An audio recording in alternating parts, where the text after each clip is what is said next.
Tess, you had a video that went viral. I'm going to read you some of the comments, okay? Somebody says you look like William Dafoe in The Lighthouse. Somebody says that you are a very cute Civil War general. That's a grown man. He doesn't want a Kong. He wants a beer and to watch football in peace. Somebody says, in the nicest way I can muster, your dog looks like a history teacher. Somebody says, I'm 40 years old and your dog is 30 years older than me. Somebody says, I feel like this is what Rasputin would look like as a dog. Somebody says, he doesn't yearn for a Kong, he yearns for the open seas.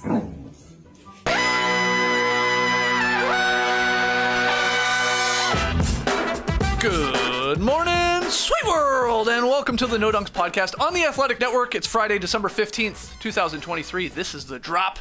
I'm J.E. Skeets here on the Classic Factory, and alongside me, as always, Tess Millis. Good day, podcasters. This is for you. Next to him, it's the bearded one, a Top Shot hot boy, Trey Kirby. Hey-o! Hey-o! And over yonder, the man making the magic happen, super producer, JD. Hello. There he is, and here we are. Shout out to the stream team for joining us live right now on YouTube. Smash that like button, and make sure you subscribe.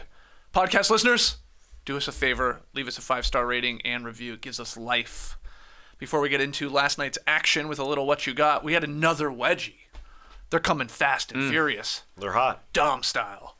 Duncan Robinson with Wedgie number 14 in Miami. And Nice one. it was against the Bulls. Of course it was. 6 of the last 10 Wedgies have involved Trey Kirby's Chicago Bulls. And look at that pace. Suddenly on pace for 50 again. It's been a great season for the Bulls. It really has. When it comes to Wedgie. We've talked about the Bulls a lot, mostly for wedgies and trades. Yeah. And somehow they're winning games right now. So, great time to go on the Saturday Slam and Jam podcast, which I am Nice. today. Let's talk Bulls, Andrew. And you just said, was it yesterday? You sort of gave credit to a lot of the broadcasters in the NBA, always pointing out and calling it a wedgie. And you're right for the most part, except the Miami Heat broadcast. Eric Reed, he does not like to say wedgie. He's running with doink. And to me, this is the opposite of a doink. No It bounce. sticks. Yeah. I think It's not a doink. The doink makes the noise when the ball bounces. Yeah. Personally. Onomatopoeia. How do you say that word? Onomatopoeia. Onomatopoeia. Yeah. You got it. You got it. Thanks, guys. So come on. Thanks come a on, lot. Eric. Come on, Eric. Come on, Eric. Although all the fans appear to be leaving the lower base area there, the lower court area. What's up with that? It was the start of the third quarter. they were So I leaving. think it was just people coming in and out of their seats, or maybe into their seats. Well, it's not like it was a finals game or something. Oh, jeez. Oh, shots fired there at the Heat fans and the broadcast. Just call it a wedgie. We won't have issues, okay? Okay, let's get to what you got. What you got? Yeah, we're doing what you got to recap last night's, 7 games in total, I guess. We'll start with this one. The Celtics improved to 12-0 at home behind Jason Tatum's 27 points. 116-107 win over the Cavs. Boston won for the 6th time in 7 games. They have the best record in the East. Down in Dallas, Naz Reid scored 19 of his season-high 27 points in the first half as the Wolves rallied from an early deficit to beat the Mavericks. 119-101. Minnesota avoided their first losing streak of the season and matched Boston for the NBA's best record at a cool 18-5. So, Tass, the cue here, the what you got. Currently, best team in the league, Celtics or Timberwolves? What you got? That's a great question. The Wolves are playing out of their heads, but I got to go with the Boston Celtics. I think Brad Stevens sat there in the offseason and said, how am I going to put together a championship team? He said, oh, yeah, Jrue Holiday, he won a couple of years ago with the Milwaukee Bucks. Why don't you come over here? Al Horford, leading the league in three-point percentage, come off the bench for us. And young Jays, you grow. Just grow. I think the way they've assembled it, older guys, plus these young guys and Jaylen Brown and Jason Tatum, who are taking another step. they look at each other, their resumes the last couple of years. Oh, yeah, we went to the finals. We played great defense. Jason Tatum just hit the gym. You see him last night with 3 big blocks. I think they've got this same defensive mentality that they've had the last few years, but those two guys are going into their prime in Jaylen Brown and Jason Tatum. Plus, they've got all these deep guys. I think Brad Stevens put this team together pretty smartly. Everybody taking double shot attempts in that starting lineup last night, 5 guys. That shows me that this team is ready. Unlike they have been the last couple of years where they're really good and they get really, really far, but they can't put it all together. I'm going with them just because they have all that experience. But the Wolves have been very, very, very good. And the Wolves beat the Celtics. Is that the tiebreaker in this situation? It's way back in, I guess, early November, but it was a good game. Wolves beat them in overtime, so maybe that pushes them ahead of Boston here for currently best team. But where are you going, TK? That was Celtics Wolves was a contender for best game of the season. I thought Anthony Edwards and Jason Tatum going against each other. I'm with Tass, though. I do think on a whole it is the Celtics. They got a better margin of victory. They've got a better net rating. They've played a harder schedule. They're still undefeated at home, which helps if you're the 1 seed. That's a nice one to take into the postseason with you. Boston right now is 12-4 against teams that are 500 and above. That is a lot of wins against some very good teams. Meanwhile, 4 of the Timberwolves wins came against the Spurs and the Jazz, but they did beat Boston. Took an extra 5 minutes, and they do have the best player from either of these two teams, Naz Reid. This guy's unstoppable right now. 27 points last night, 7 threes. He's somehow their third center, and he might be their best center. Sometimes he is. Definitely at sometimes. I just thought he was great last night. And then, Edwards came back. He's been kind of in and out of the lineup recently with a hip pointer injury. Only 9 points on 19 shots, but 11 assists, 2 steals. He was doing everything else out there, just could not make a shot. So, I don't know. I think the fact that the Celtics are actually a top 5 offense, they've got a great starting lineup. I trust them a little bit more, but, they were incredible at the start of the season last year, too, and then the same old Celtics showed up in the playoffs where it just kind of comes down to can they make 3-pointers. I don't love that style of offense, but they look better this year. I love that the Wolves went and got that win last night in Dallas after the loss to the Pelicans. Like, that to me is like the real makeup of a legit good team that could go quite deep in the postseason, because it's like, all right, let's bounce back. Let's buckle down. And, get contributions from a guy like Naz Reid hitting all those threes was massive. But to keep really the Mavericks in check, 101 points, that's like nothing in today's NBA. Like, they're the number 1 defense in the league. It's just the Celtics are probably, a little bit better balanced team when it comes to the offense, where the Wolves, probably middle of the pack when you're looking at offensive rating. But you can't go wrong with either. I think I lean towards the Wolves right now, because I think 20, 25 games from now, I think the Celtics will probably pull away from teams maybe like Minnesota. But for now, the case is to be made. The Wolves have had the best defense, although the Celtics are right up there. Yeah, they are believing in their defense, but they're top 6 now in offense and defense, both ends, and they've got the top 4 defense. Although the Wolves is crazy. Naz Reid been playing on minimum contracts his entire career. Finally signed a big contract this offseason, and somehow he's gotten better. You'd think once you get your big contract, you just chill out a little bit. But this dude is shooting 39% from 3. That's hard to do. And Luka Doncic, I think, wants a big on his team, because after he lost to the Minnesota Timberwolves and Naz Reid, he just commented in the press conference, Naz Reid, he's really good. He's hooping out there. He's hooping. This backup center for the Wolves, he noticed that. He is playing sensationally well. You win a game where Anthony Edwards shot 3 for 19. It was a bad Ant game. Yeah, and you won it handedly over the Mavs there. Let's hear from everybody in the chat. Celtics or Wolves, who's the best team in the league right now? And, of course, drop your Naz Reids in the stream team, as you have to when his name comes up. All right, moving on here. In a stunning refrain, I guess, from how the Bulls usually start games, they leaped out to a 33-8 lead in the first quarter before holding on for the 124-116 win over Miami. It was just a game of runs. It was a wild one. The win stopped Chicago's 2-game losing streak. And then meanwhile, in Sacramento, De'Aaron Fox scored 41 points as the Kings beat SGA and the Thunder 128-123. OKC sort of wasting a stellar performance there from Shea, who finished with 43, 9, and 6. So what you got? What was the wilder game? Was it the Bulls and Heat or the Thunder Kings? TK, you get us started. I didn't think the Bulls game was that wild. It was over that quickly. 33 3-8 in the first quarter after a 20-3 Bulls run. There were 0 lead changes in this game, 0 ties. The Heat would get close. They'd get close a lot of times. Kind of. I mean, they didn't even tie it. They didn't get it within one possession, but they got close. They would go on. They had a 12-1 run. They had a 14-0 run in the first half. But then as soon as they got close, the Bulls just stretched it out. It was like going around corners in Formula One, Skeets, the concertina effect. Ooh. You got to slow down just a little bit, but then you get to go faster out of the apex. Wildest thing in this game was the Bulls had 5 turnovers in the entire game. 2 in the second half, and Coby White is on fire right now. He's getting in the mix for MIP here. 26 points, 11 assists, 4 threes, 0 turnovers last night. And then Ayo Dosunmu stepped into an opportunity when Alex Caruso, I think he got stepped on by Vucevic. It was a weird ankle injury for him. And he had just come back, right? He And just then leaves came again. back, yeah. And it looked like, usually it's like the guy who sprains their ankle steps on the foot. I think it was the other way around. Yeah. I think it was Vuce stepping on Caruso's ankle, but who knows if he'll be back. Nonetheless, didn't play much last night, but Ayo Dosunmu, 24 points, 8 rebounds, 5 assists, 3 threes, 0 turnovers as well. Looked like the fastest guy on the court. And he was just blazing down the court for the Bulls. 5 wins in their last 7 games. Meanwhile, the Heat, they can only beat their division right now. They're like 5-0 against the other teams in their division. They haven't played the Magic, the only other good team there. And then I think they are, 5-9 or something like that outside of the division. So they are getting a bump from playing some bad teams. Meanwhile, Thunder Kings, 2 40-point games. I think that's wilder. You agree?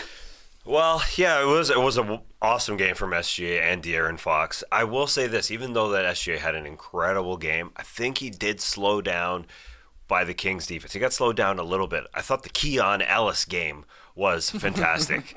That dude is playing. It is surprising with the Sacramento Kings. This guy is in his 2nd season. He's a 2-way player, but I think he's stolen Davion Mitchell's minutes off the bench because he plays defense and he can shoot the ball. He had a career-high 7 threes in this game, raining down from 3.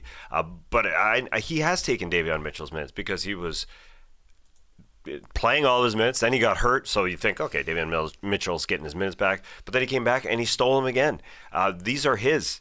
He went to Bama, came out, and he's just played better and better and better, even though, again, Shea was awesome.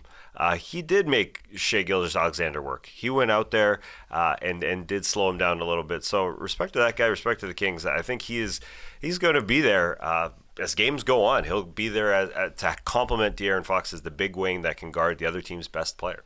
I loved your tweet last night, Trey Kirby, a photo of Ayo and Coby White and the old meme of like, you got the blurry photo there. It looks like it might be MJ and Pippen, but you put the glasses on and wow. Not last night. It's Coby White and Ayo. That was pretty special. The Heat are missing Bam Adebayo. He is such a difference maker to that team, so they're really missing him. Thunder Kings is probably the wilder game, though. I just felt like Richard Williams, I think, watching SGA and Fox go at it. I'm talking about the father of Serena and Venus Williams. That must have been what it felt like for Richard watching those two, his 2 daughters in the U.S. Open final and all those Grand Slam finals going at it. It's like, wow, my God, these guys are just scoring, catching fire at will. They find the angles, both of them. They're obviously like, Fox is super, super quick and SGA is fast, but he's like more slippery and it's just like a tough cover. That was a blast to watch. Really entertaining game. 2 good teams, too, that, I guess they probably have plans to win playoff series. Like this year, I know OKC wants to get in and get reps, but they're so good that maybe they think they could beat somebody in a first-round series. So that was a good game. I'll probably go with that one. But nice win from the Bulls, man. They're cooking right now. They look good. They look like a real team, which is more than you can say for a lot of these teams in the league right now. All right, final one here in What You Got. James Harden scored his 25,000th career point while racking up a season-high 28 points and 15 assists. Kawhi added 27. Clippers' 6th straight victory, 121-113 over the slumping Golden State Warriors. And before the game, Steve Kerr offered his perspective on Draymond Green's indefinite suspension. He said he's hopeful Green gets the help he needs and the Warriors organization is going to support him and all that. So, Clippers, good on you. Really, really good game from, again, James Harden. Kawhi still rolling. But let's talk Warriors here. What should the Warriors do here, Tass, in What You Got? Should they stay the course, or should they really look to blow it up, meaning move one of their core pieces? What do you think? I think they got to stay the course, especially for us content makers. It'll be fun if they just sort of implode. But I actually think that they're going to do all right. Look at this game. They took this game down to the wire. Steph was not Steph, who's 5 of 17 in this game. They're starting Brandon Podziemski over Andrew Wiggins, who's sitting on the bench right now. But they go down to the wire because they want their stars, their old coach, obviously, and Steve Kerr. They want to make this the last dance. And I think Klay has actually been looking better than he did at the beginning of the season. He dropped 30 in this game. And, yeah, he had a cold night versus Phoenix, the punch and where it happened. But before then, 5 of 8, he had 20 points, the 5 of 8 before that. So I think that this team wants to live. As you said, the Kerr thing, they are calling into Draymond Green to help them to be this last dance. He said, the one who choked Rudy, the one who had a wild flail, the one who punched Jordan last year, that's the guy who needs to change. So they're calling him out, and Curry said the conversations yesterday, he can't keep doing what he's doing. He knows that. We know that. Everybody knows that. I think the tone has changed from any other suspension. So as we talked about with that indefinite suspension, because it is different, maybe it sets a tone with Draymond Green and everybody there to just go for it one last time. This is going to be the last dance if they do it. This last dance feels like the last dance when the lights came on at the bar. And it's gross.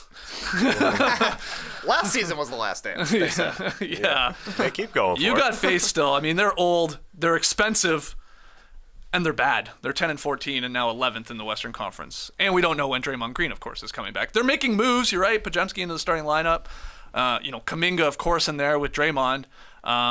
Missing time, but in the end they still lose, and it's gonna it feels like Curry's gonna have to do like the old 40-point games here to get them some victories here. But what do you think, Trey? What would you do if you're the Warriors here? They got to look at trading guys, but blow it up isn't the right phrase because they shouldn't trade Steph Curry. Duh.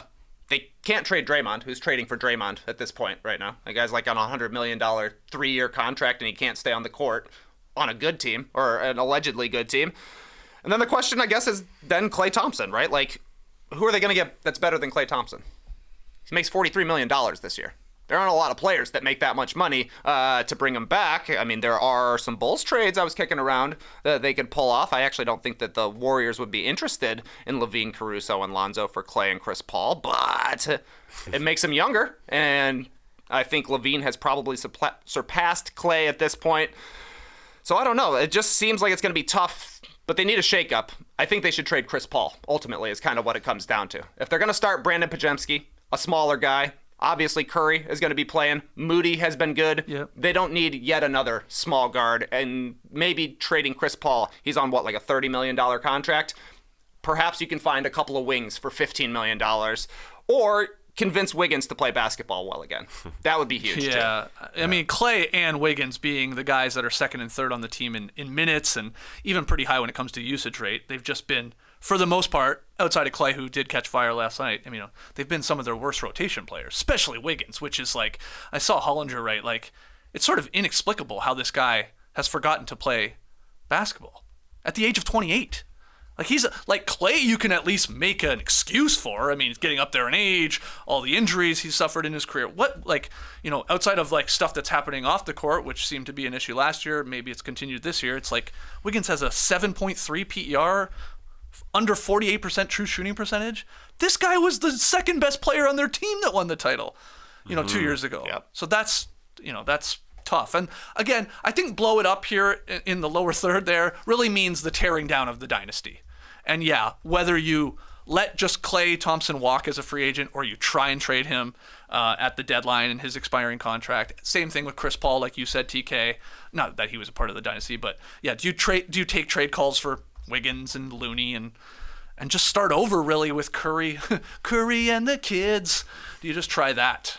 Not that it'd be better, but you just, the point is you can't be the most expensive payroll in the league and be 10-14, right? Never a good spot, I would say. Not great. No. Yeah. They should literally be, what is it? I can't even do the math now. Like 14-10 if they just held some of these leads. They've been up really big in some of these games. I just hope that they have a great film crew in there and hope that they try and film The Last Dance and make this a documentary, because I don't see them trading Klay. And because he does have an expiring deal here, this could be the last season that he is there, because somebody will give him a big contract at the end of the year. But Steve Kerr has also said, you old guys that can't play, you're sitting down. Andrew Wiggins, you're sitting down. You are going to be on the bench. Yeah. Brandon Podziemski's starting over Andrew Wiggins, which is crazy. I'm definitely worried about Wiggins and what he can become. But at the same time, when Dre comes back, they win this game. If Draymond Green is playing this game, they almost won. And they literally went down to the wire. So they do win this game. So I do think this indefinite suspension will try and just make everybody dance together for one last time here. But you even possibly. think it's going to be quite a suspension. I mean, possibly into the new year. Like, we're looking at another, I mean, I don't have the schedule in front of me, 10 to 20 games, I guess, is maybe what you're thinking that he could miss.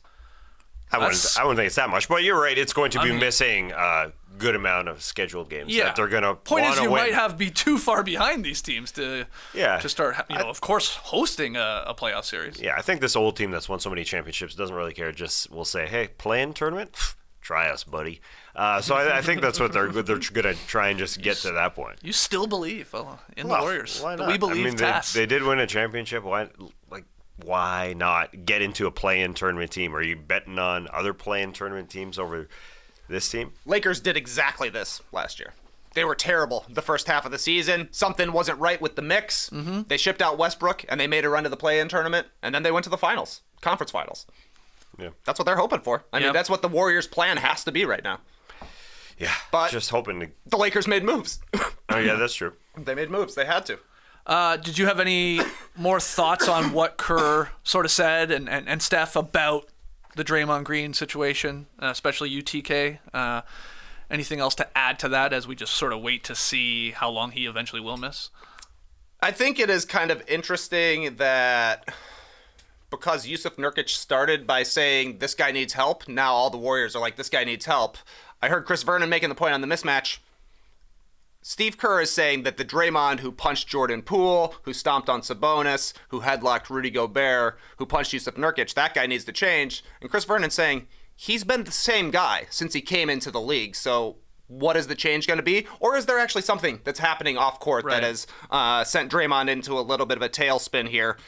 We haven't really gotten the full story on Wiggins' disappearance last year. So I assume we probably will not again for the Warriors here. But it's just sad, honestly, the way that it's happening with Draymond, because if you're an NBA sicko or if you're a Warriors fan, you'll remember that he was one of the greatest defensive players of his generation, and his mind meld with Curry is what made the Warriors special on both ends of the court.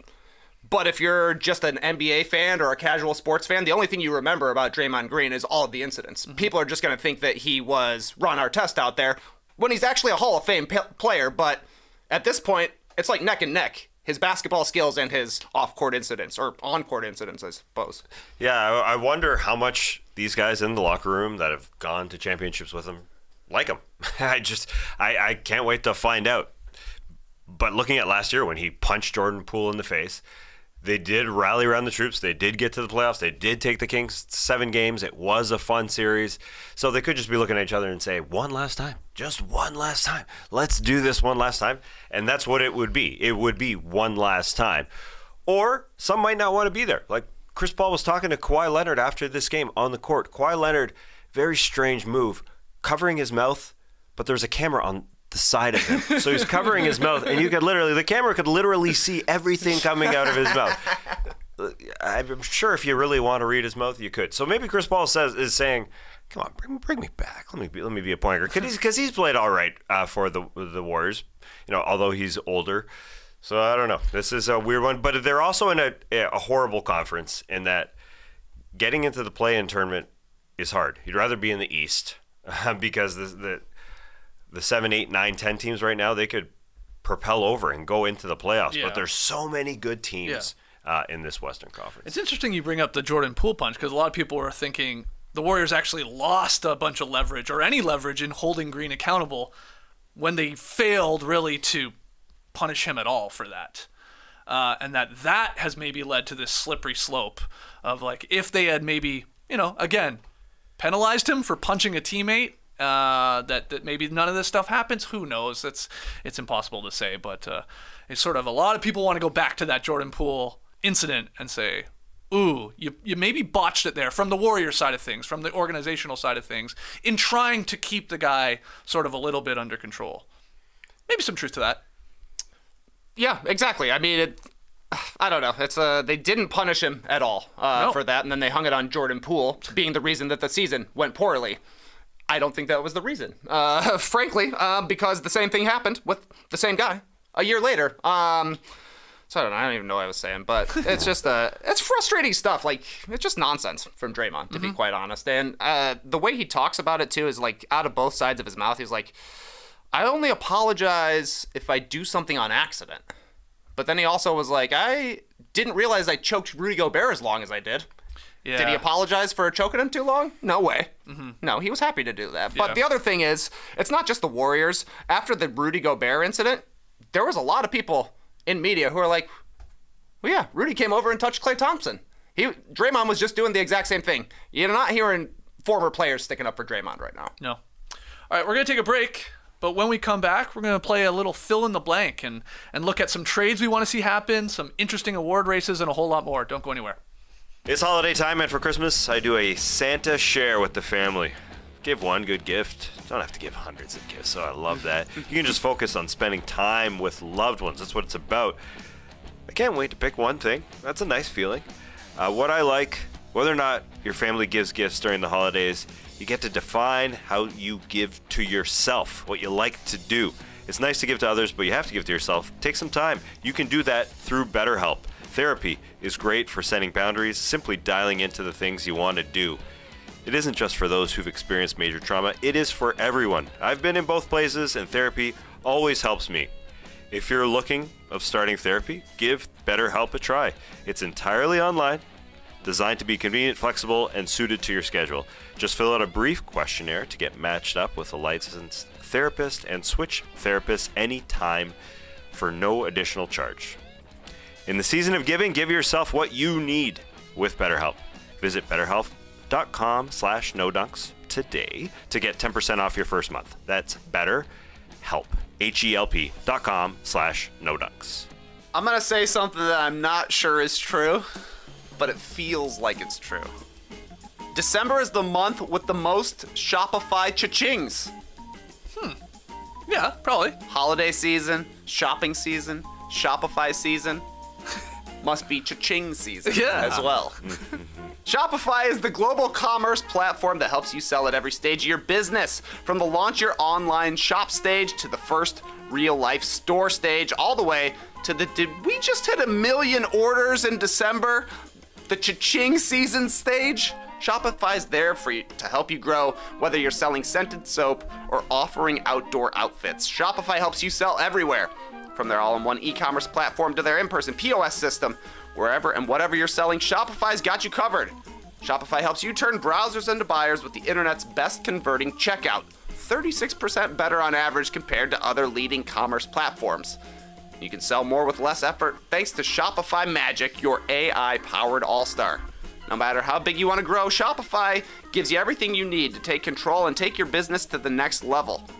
Shopify powers 10% of all e-commerce in the US, and Shopify is the global force behind Allbirds, Rothy's, and Brooklinen, not to mention millions of other entrepreneurs of every size across 175 countries. Plus, Shopify's award-winning help is there to support your success every step of the way, because businesses that grow with Shopify.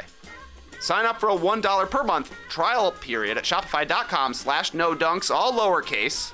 Go to shopify.com/NoDunks now to grow your business no matter what stage you're in. Shopify.com/NoDunks.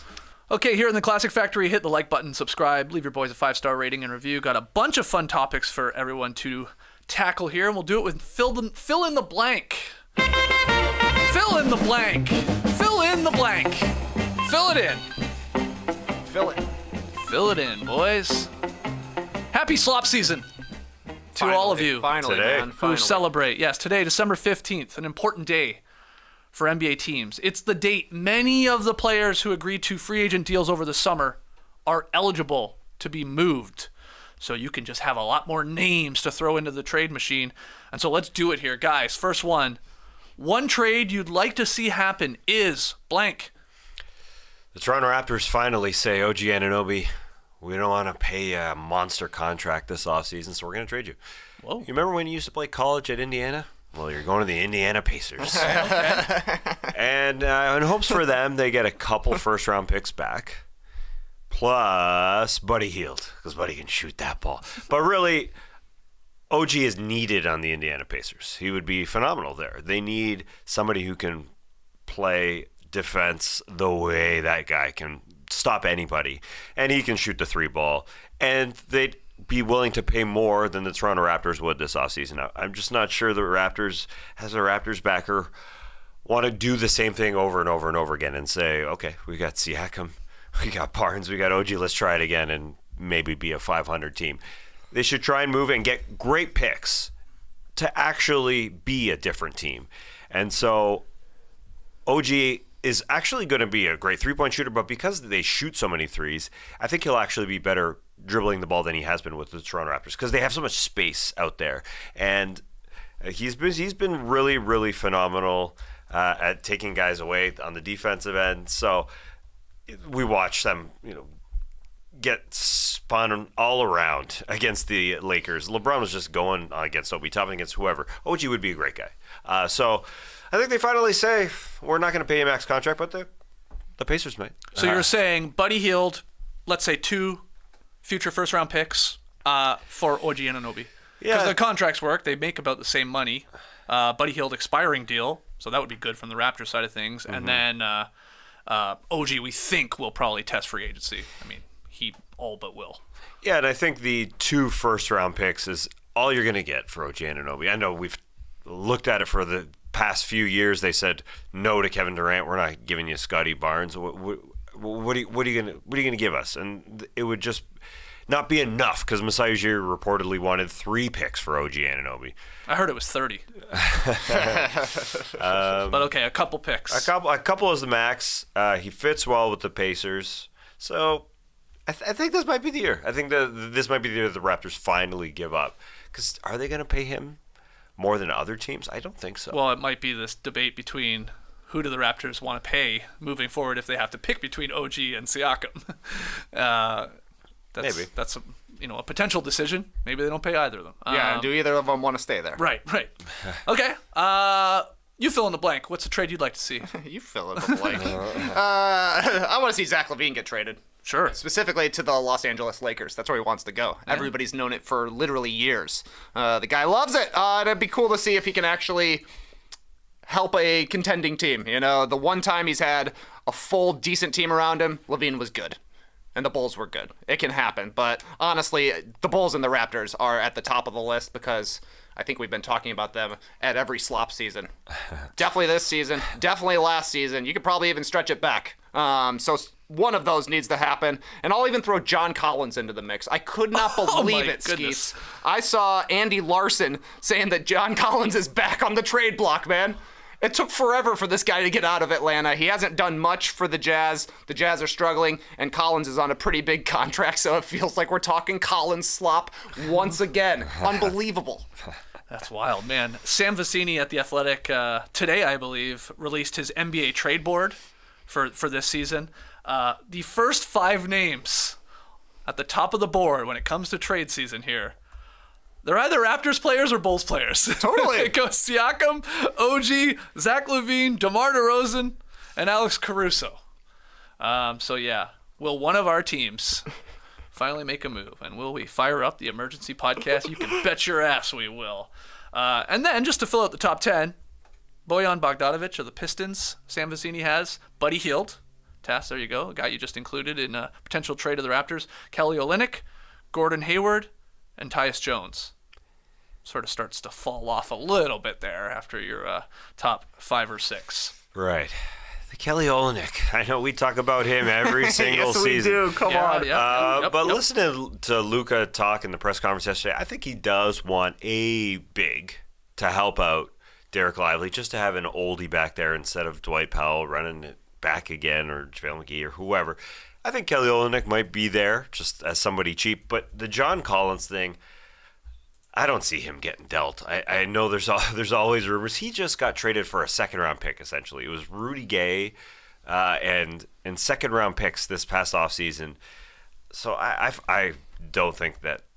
What are they going to get for? What would the Jazz get for? I know the Jazz can just tear things down and go for it again, but I think this might be the first year that we don't talk about John Collins all that much. And I read that article and I thought, come on, Collins for Wiggins? Collins for Wiggins. Wow. I mean, yeah, the Warriors are probably saying yes at that point. It's not terrible. I'm sure the Jazz. That's nuts. I mean, the Jazz are torn down right now. The Jazz are one of the worst teams in the league, but they're kind of flying under the radar because we've got even worse teams. But the Jazz are bad. They're not trying really to win right now. And they've got a ton of picks coming from the Rudy Gobert and Donovan Mitchell trades. They are already torn down, so you can move off John Collins. He ain't the future. To merge the last segment of what you got with this segment, fill in the blank when we're talking trades here, to then look forward to a tweet of the night. Trey Kirby with a great tweet here with the Bulls-Warriors trade hypothetical that you threw out that the people were commenting on. Who says no thank you, fine sir? The Bulls would acquire Klay Thompson and Chris Paul, and the Warriors would get Zach LaVine, Lonzo Ball, and Alex Caruso. Picks could be thrown into this potential deal. What do you think about our guy TK throwing that out to the Twittersphere? It's going to be fun to talk about, but I don't think the Warriors do it. You wouldn't think so? Yeah. Steve Kerr gets his guy, Alex Caruso. Get a scoring punch, and Zach LaVine. Lonzo Ball, I mean, he's obviously not playing. You're moving off of Klay here. You're saying, okay, you've been great, man. See you later, Captain. Sailing the Lake Michigan seas. I actually kind of agree. I think the Warriors would say no because to me they more so need wings and size than they need. I mean, Caruso's kind of there, and LaVine is similar size to Klay Thompson, but I don't think he's enough of an upgrade that you're moving off a dynasty piece. What's up? What's up, Wiggy? Wiggy is the guy that. They must. I don't know what's wrong with him. Yeah. You could look at all the old guys on the Warriors and make some sense, but not the guy that's supposed to be in his prime. Right. Yeah, that is does perplexing. It every year. Yeah. All right, moving on here. Fill in the blank. TK, you can go first here. Most interesting awards race to you is what? Oh, it's got to be the MVP. It's the only one I care about because it's going to be Embiid and Jokic again. Probably. Probably. Joel Embiid is having an incredible season. He's the leader with regards to Basketball Reference's MVP tracker. I believe he's still leading the league in scoring right now. 33.8 points per game, 11 rebounds, 6 assists. He's passing the ball better than he ever has. He's shooting 52% from the field. And everybody, myself included, thought the 76ers were going to be brutal this year, and they've been one of the 5 best teams in the league. Mm-hmm. Embiid, we didn't consider him a realistic MVP candidate coming into the season because of the way everything ended with James Harden there in the playoffs last year, not knowing what they were going to look like this season. But Embiid probably should be the leader for MVP right now. He has been ridiculously good. He's scoring almost 34 points a game. So he's going to lead the league in scoring for the 3rd straight year. And he's only sat out 3 games, and we know the new rule is 65 games or more you must play. So 3 games through the first quarter of the season. I think they're all doing math there. Okay, maybe you'll sit 12. That's cool. And you can still win it. They have been good, and Tyrese Maxey has been really, really good beside him. But he is just dominating, and he's healthy. And I know he wants to get into the playoffs healthy, so he will sit games. But he'll probably play enough. Yeah, you would think so. Especially if he wants to try and get an MVP, you got to at this point. Be sort of poetic if Embiid picks up his 2nd. Jokic already has 2. Giannis already has 2. I mean, that's a fun little narrative there, I guess, moving forward. Who would be the race to 3 between those 3 giants? Shai Gilgeous-Alexander is trying to bump in here. Obviously, Halliburton with the way the Pacers have played. Jason Tatum on one of the best teams in the league. Maybe not the stats to match some of those centers there, but he's right there in the mix too. So MVP, do you have another race that's intriguing, or is it just that one? Yeah, I like the Rookie of the Year. I think it's fun to see Chet and Wemby because they keep bouncing over each other constantly. One week you'll get a great Wemby, then you'll get a great Chet. And you have huge plays from Chet, tying up the Warriors and sending to overtime twice already this season, right at the buzzer.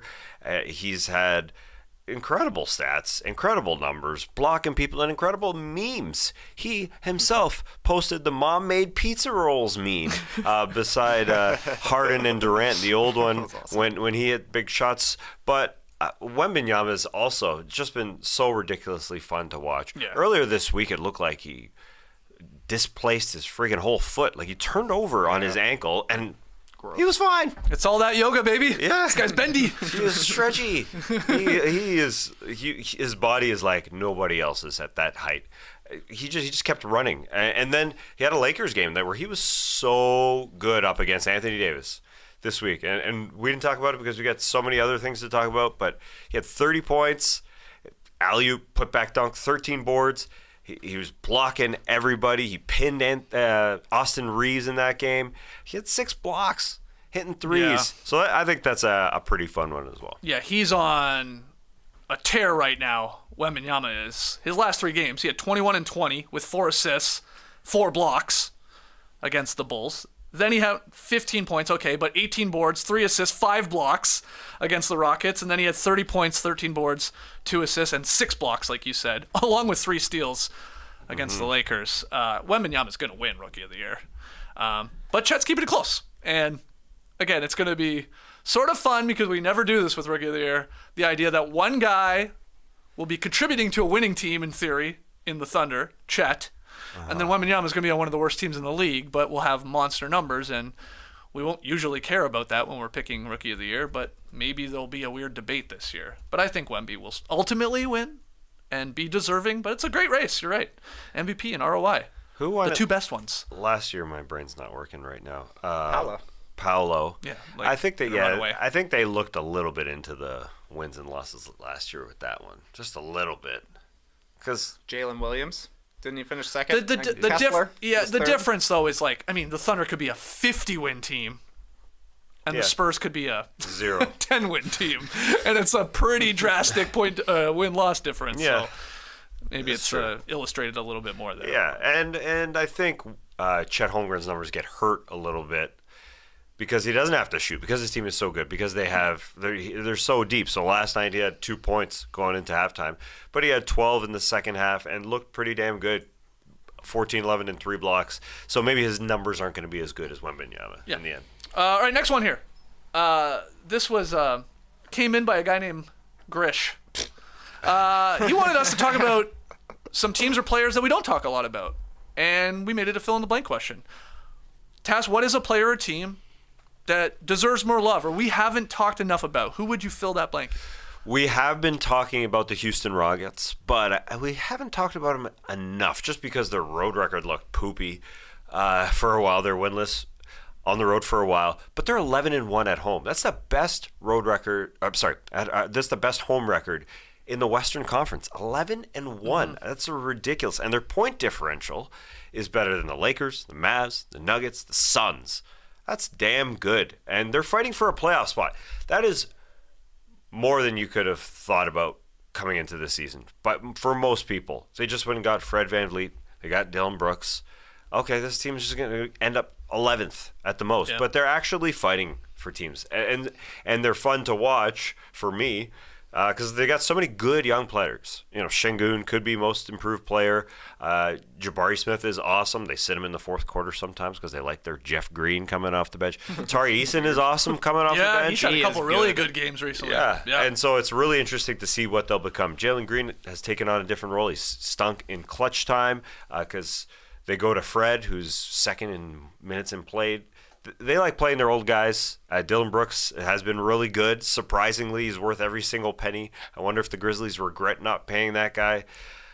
But there's a lot of good pieces there, and they're going to be a tough out if they make the postseason. And they are showing that they could. The Houston freaking Rockets at 12-9 right now.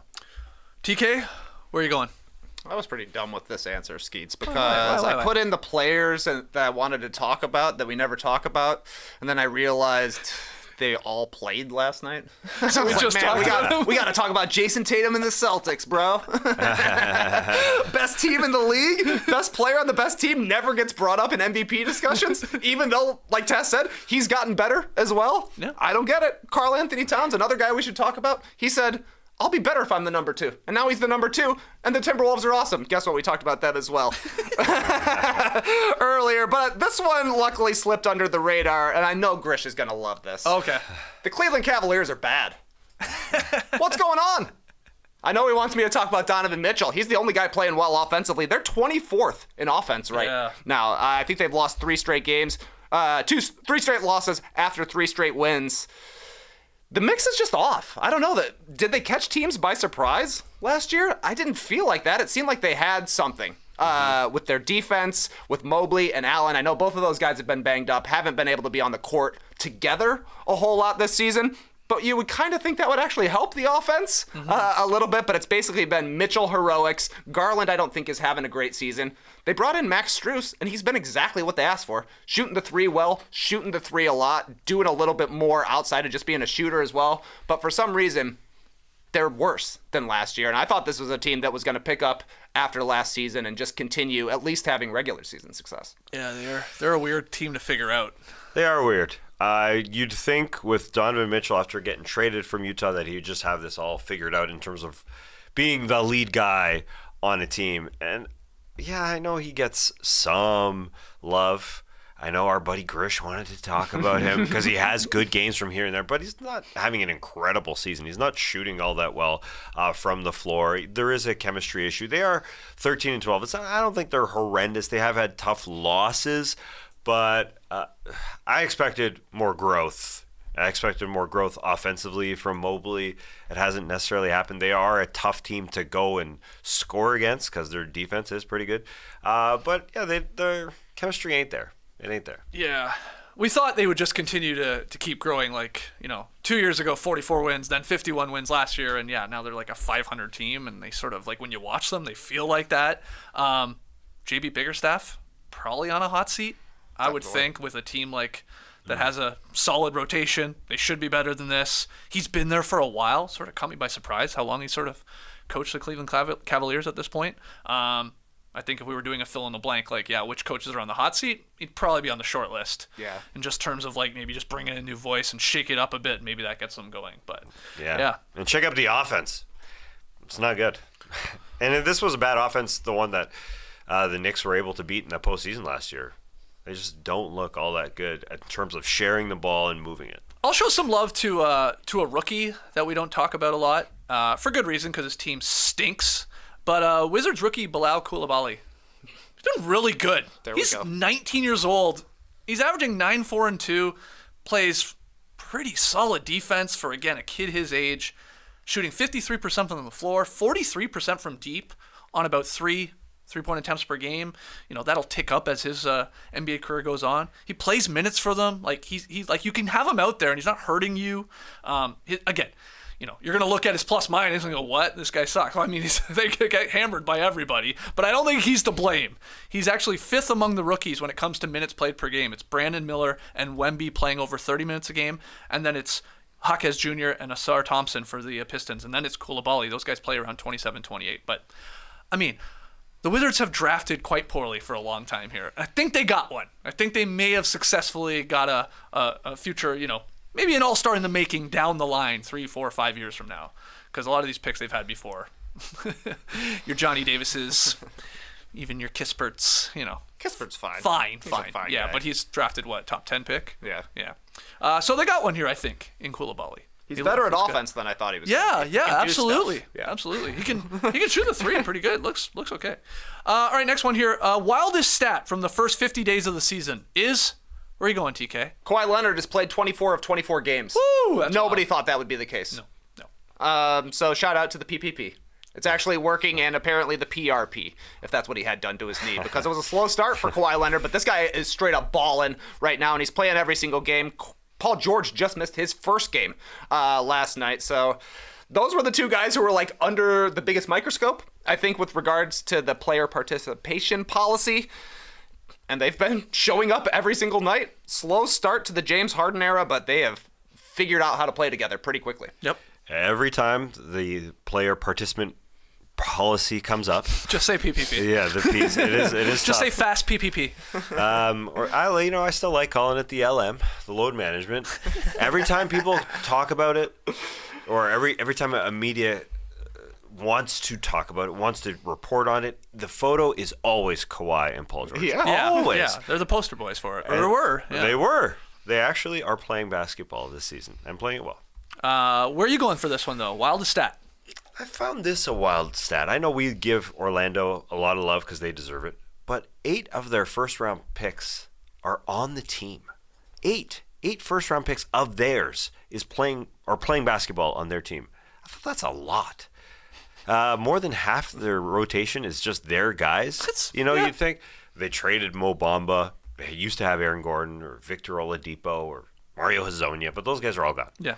Now it's Boncaro, Franz Wagner, Cole Anthony, could be 6-man, Jalen Suggs, and then Jonathan Isaac, and then guys who play a little bit less, Chuma Okeke, Anthony Black, and Jet Howard, who were just drafted. Right. So that's 8. That's but it's the highest in the NBA, and they're playing all right. Yeah. They're playing not all right. Really, really, really good basketball. The wildest stat from the first 50 days of the season for me is that in their last 55 games combined, the triumvirate of poop, the Pistons, the Spurs, and the Wizards, are a combined 1-54. Those 3 teams are 1-54 in their last 55 games. The Pistons have lost 21 straight, the Spurs have lost 18 in a row, and the Wizards are 1-15 in their last 16. The one win against the Pistons. It's got to be against one on November 27th. It's the only thing that makes sense.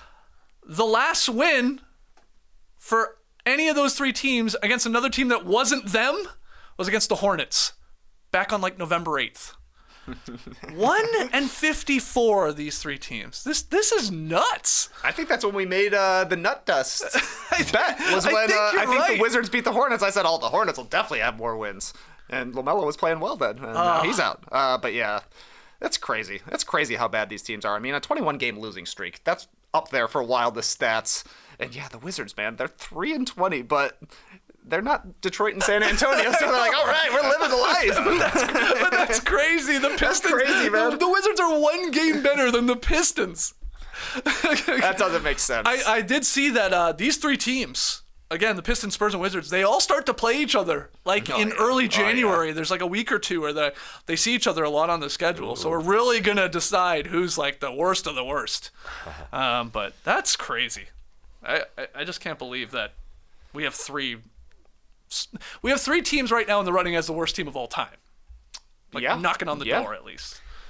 Nuts. But I do like getting to follow Kofi on Twitter. He's the rare cool. Pistons fan out there, and he's just memeing hard. Yeah. He was sitting on a couch talking to Eeyore about the Pistons losing streak I saw. He's like, we've had more than a quarter of the whole season losses. 21 straight losses. Yeah. It's more than a quarter of the season. Detroit started 2-1. Yeah, they beat the Bulls. They were hot. They were hot. They were hot. Okay, final one here. We can make this quick.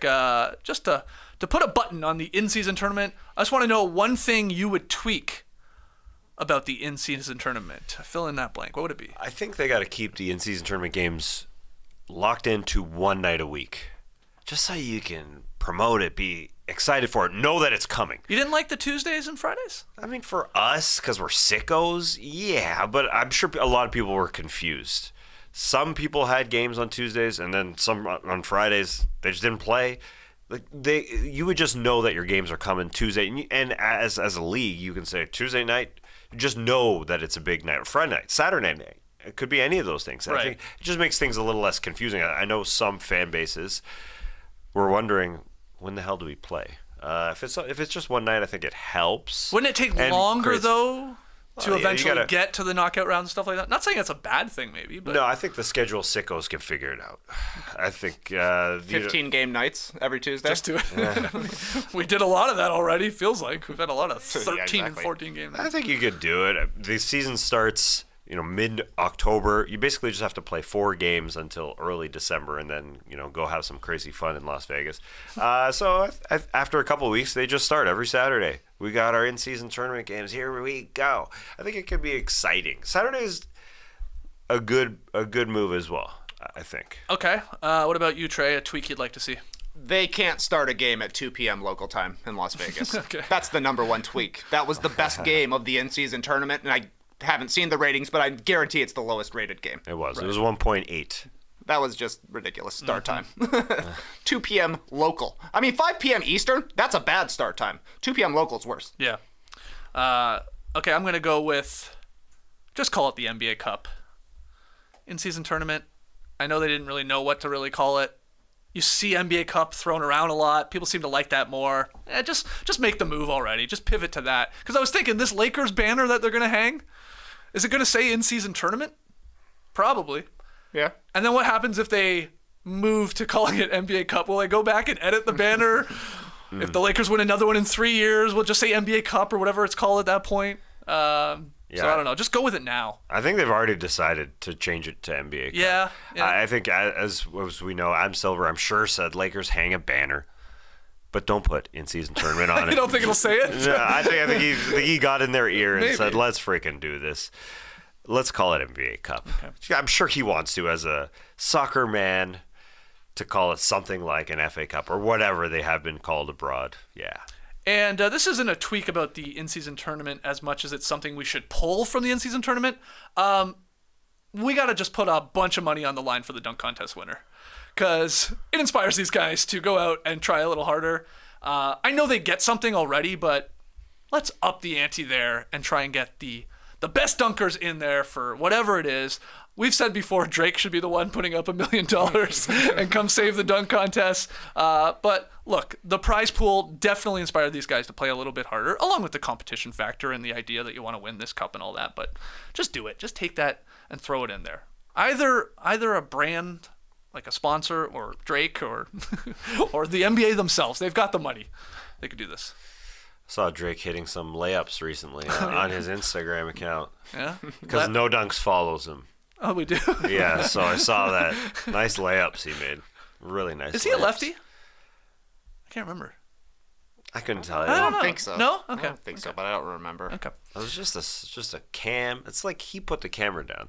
You know, you put your camera down at somewhere in a basketball court, somewhere in a huge gym, and just keep shooting shots. It was the same clip. It wasn't like cut or anything. But he was It shooting just- layups? Yeah, it was so strange. I mean, I understand Warm-ups, maybe literally seeing layups. somebody shoot jumpers or Nope. threes, but No, he just put the camera down. Okay. Just film me doing the mic and drill. banking it.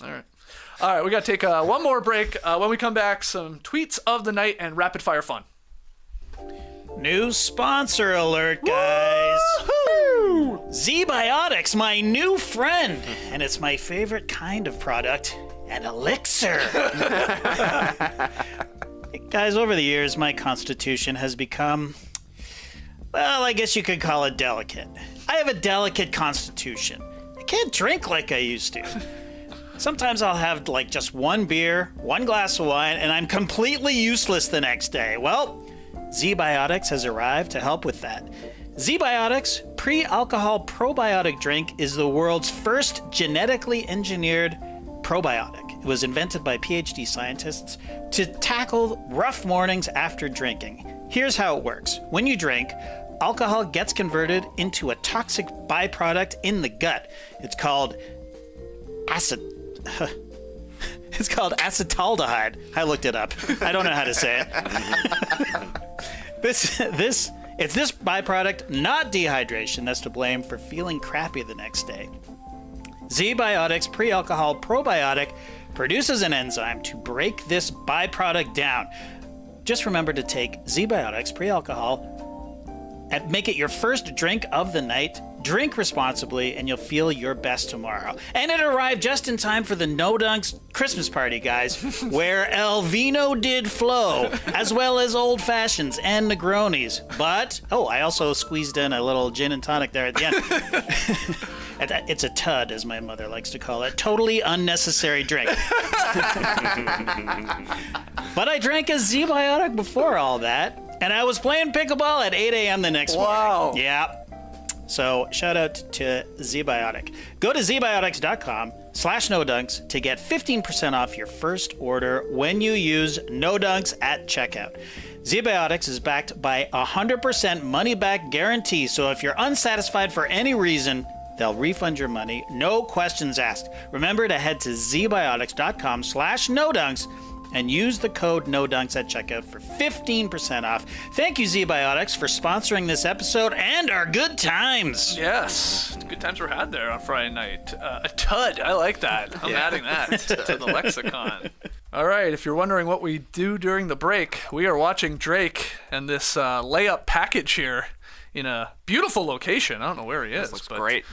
Looks gorgeous. Not bad. What do you think? I watched the full basketball clip and he didn't miss. Yeah. Okay.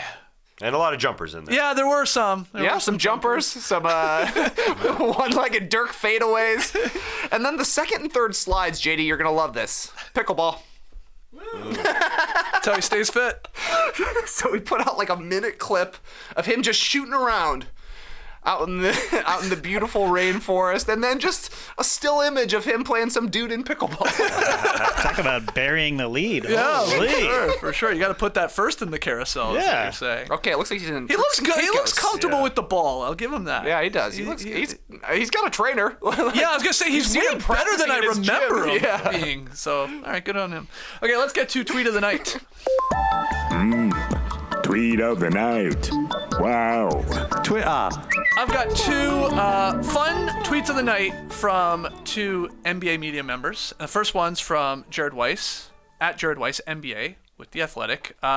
Tweeted yesterday, Jrue Holiday was asked for his take on the Giannis, game ball situation. And Jrue Holiday said, "What happened? I got kids." Jrue Holiday, clueless to what went down there between the Pacers and the Bucks, because he's got kids. He's a busy man. So he didn't join the stampede down the hallway, I guess. Yes, that's I guess he wasn't out there when Giannis was talking to Halliburton and Dame was just a bystander. No Jrue to be seen. No, well, Drew's on the Celtics, so. Oh.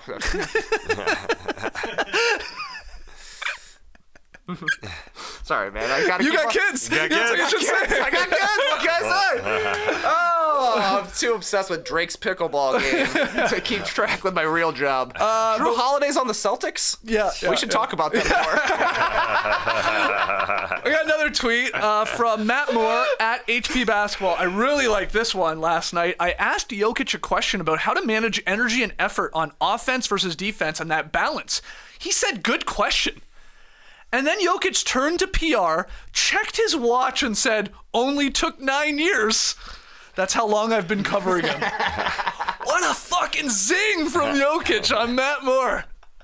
Took a 9-year watch. years. 9 years for you to finally ask me a good question. Got him. That's pretty good. So, two good tweets there from NBA media brethren. Yeah, I remember being at the NBA Finals for the first couple games. Matt Moore asked Jokic a question. Jokic hated it. Jokic didn't. What did you say? He didn't want to answer the question. Do it again. Yeah, he likes giving it to Matt Moore. So that's good stuff. Good tweet there from at HP Basketball. Okay, let's wrap up this drop podcast with some rapid fire fun. TK's got the questions. Three of us have the answers. Tequila magnate George Clooney recently gave an interview to The Messenger to promote his new film, The Boys on the Boat. Let the boys on the boat. Let the boys paddle. I'm not seeing this movie. I don't know what it's about. I'm not seeing it. I can't see a movie called The The Boys on rowing the Boat. team. If it's about LeBron and Dwayne Wade and Gabrielle Union, I'll see it. Boys on the banana boat. Documentary. Anyways, back to the question. It turns out George Clooney can't turn down a pickup hoops challenge. Quote Clooney, "I still play. I don't play like I did. I'm 62. But every once in a while, one young guy wants to take a shot, and I'm like, okay, let's go." Yeah, George. Cook 'em. Cook up. This guy with the most incredible name drop in this article. He's like, "Yeah, I was talking to Obama. We used to play a ton together, but neither of us play anymore. Every once in a while, a guy wants to challenge me, though, and I'll throw down with him." Skeets, what's something you'll never be able to resist? Ooh, honestly, when there's like a ball around, I gotta throw it. I gotta chuck it. I gotta have it in my hands. I know Lee used to do that with a basketball, but I'm talking any ball. Baseball, football, like a tennis ball even, a little mini basketball, of course. I just want to chuck it around. That's a great point. I do. I always have. I remember I used to watch like what was the Boomer show? The NFL like highlight show that would always be on, like of course Sunday nights. Yeah. I can't think of the name of it right now, but I would always have a football in my hands and just tossing around in the living room. What? Yeah, like pretend throw it on the couch and make diving catches. That's fun, man. Yeah, I mean, really I've done it my entire life, and I continue to do it to this day. So You were doing it last week. You were throwing these bombs over the side of a trampoline, getting somebody to catch them. that's at the right. Side of a trampoline. Oh man, yeah, love having you guys have kids. Yeah, like my god kids. Yeah, you want to chuck a ball around? Hell yeah. Hell yeah, I'll play some pickle. Hell yeah, I'll throw you some bombs. Let's go. Addictive. Oh, yeah. Yeah. So that's So, like, if you come over and there's just a baseball sitting out, you'll want to play bare hand baseball catch? Like I will want to hold the ball and I'll like just work on your grips? flip it around my hands. That's how I stay great on the diamond. Yeah. You're really slick at the two bag. Tass, what's something you'll never be able to resist? Well, like Clooney, I'm a magnate. I'm a dishwashing magnate. I love washing dishes. Even before dinner starts and dinner's hot and it's on the table, I'm an idiot. I will keep washing dishes. Yeah, you keep wash washing it. every dish, even though my food gets cold. It's really dumb. But everybody's sitting at the table. I just love watching. I just need it empty.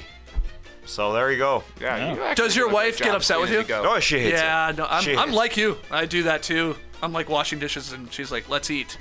I'm like, I'd rather wash dishes. JD, what's something you'll never be able to resist?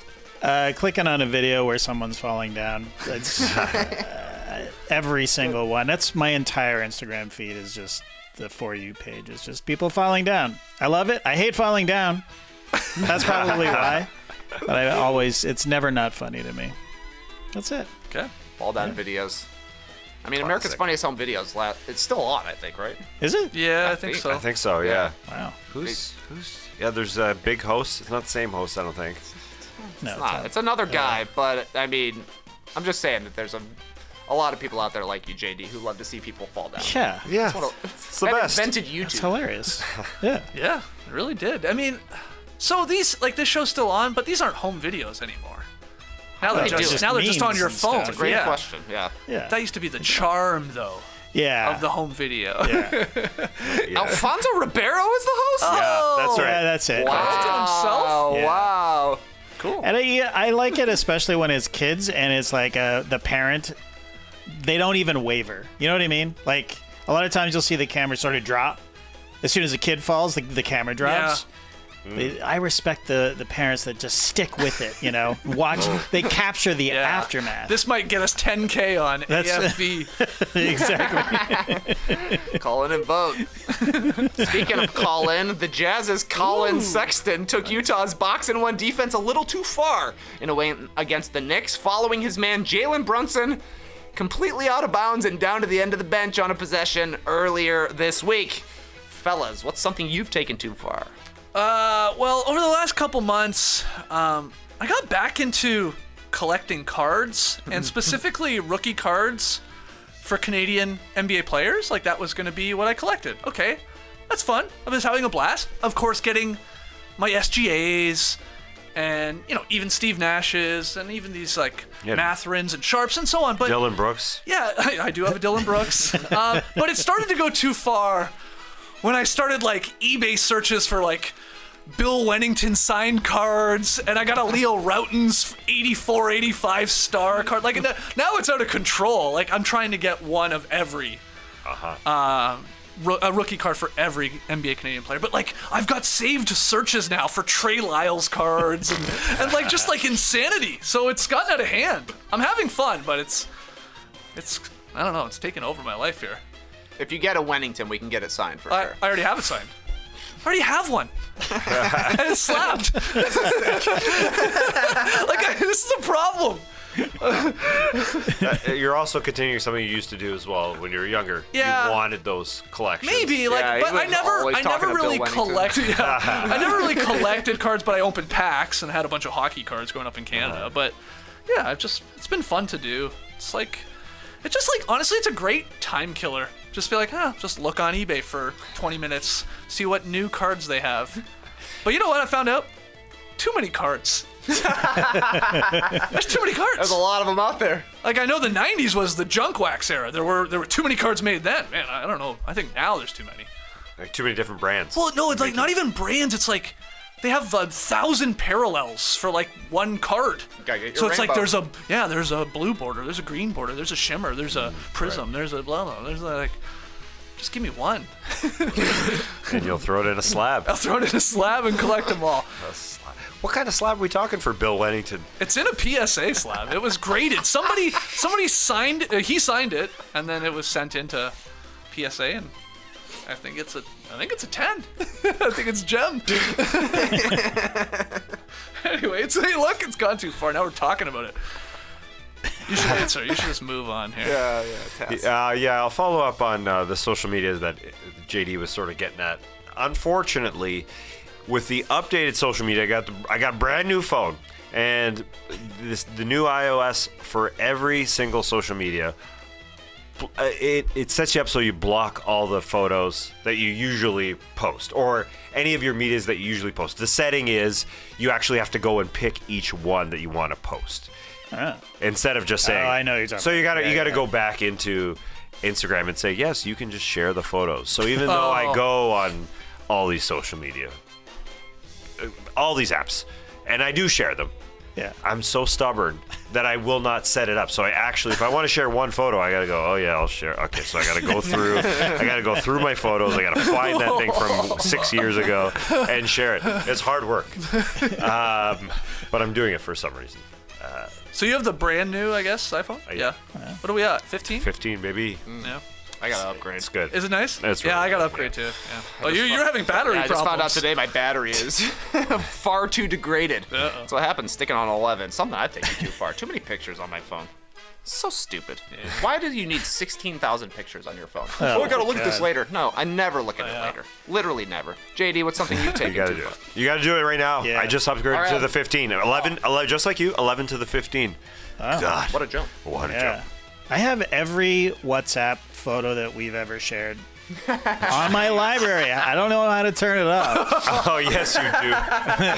It's such a good feeling to Sounds turn so that old off. when we're talking about our phones. Yeah. You go to WhatsApp and you say, I don't want this. Done. Yeah. Okay. I have that You can setting. show me after the show, Tassie. Something I've taken too far. When I was a kid, I hid in a closet for like 2 hours to scare my mother. Rachel brought this up to me today. She thought it was, well, the family legend is 4 hours. There's no way I stood in a closet for 4 hours. But I was in grade 1, so how old are you? I don't know, like six Yeah, or 6, so. And I just stood in the closet because I knew my mom was going to be going out at some point, and I wanted her to open the closet and But it's just. Did you have a camera set up so you could record it and try and get No, on it was America's Funniest Home? 1976 or whatever. Oh, jeez. You would have won for sure. Pre-AFE. Yeah, exactly. It was a successful scare for sure, but it's sociopathic. Like, I was like Fassbender and the Killer, just fucking listening to the Smiths, staring straight ahead, waiting for my mother to arrive and just scare the hell out of her. Okay. Did you ever do the hiding in the circular clothing rack at a department store back in the 80s or 90s? Oh, yeah. Absolutely. Yeah. You could just as a for like child, a- just disappear. Oh, There's yeah. a whole world in there. Yeah. You can set up shop, I think. Yeah. I was talking to Rachel about, like, imagine, you guys have little kids. Imagine your kid just disappears for 2 hours. And, like, Yeah. it just doesn't happen anymore. it doesn't You know what I happen. mean? You always know where they are. But I could be gone for 8 hours, and my mother would be like, oh, you're back, when I show up.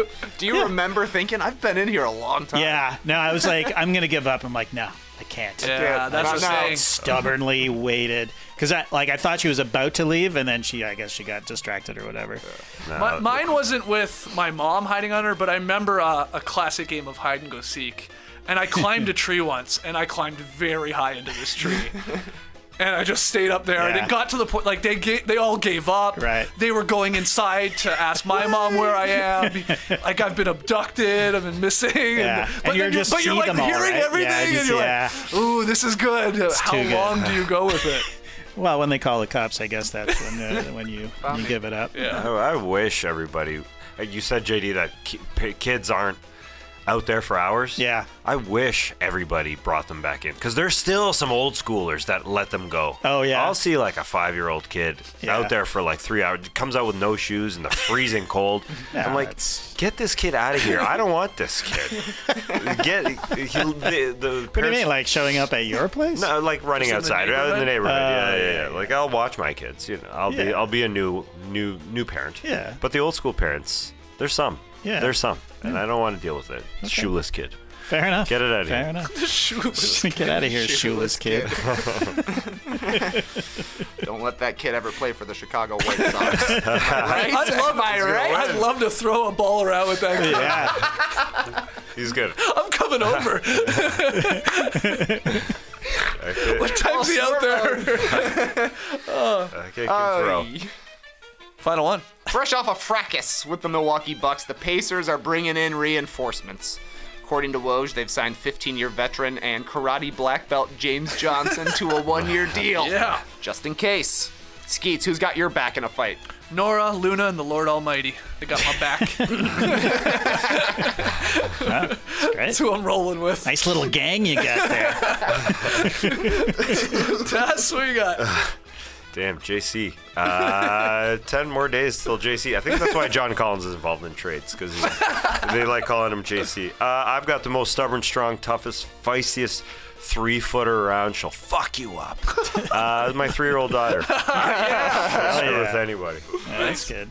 Yeah, I asked this question to my family this morning at the breakfast table. I was like, hey, who would back me up in a fight? And they're like, yeah, that's a great question. I'm like, fuck all of you. You're all supposed to say us. Yeah. We got your back. So it's Hazel. It's just Hazel. It's a little bouncer. Hazel. She checks the door every time. You good? You good? Yeah, Hazelwood. She would, for sure. Cosmo? He's with the rest of them hiding in the back. There it is.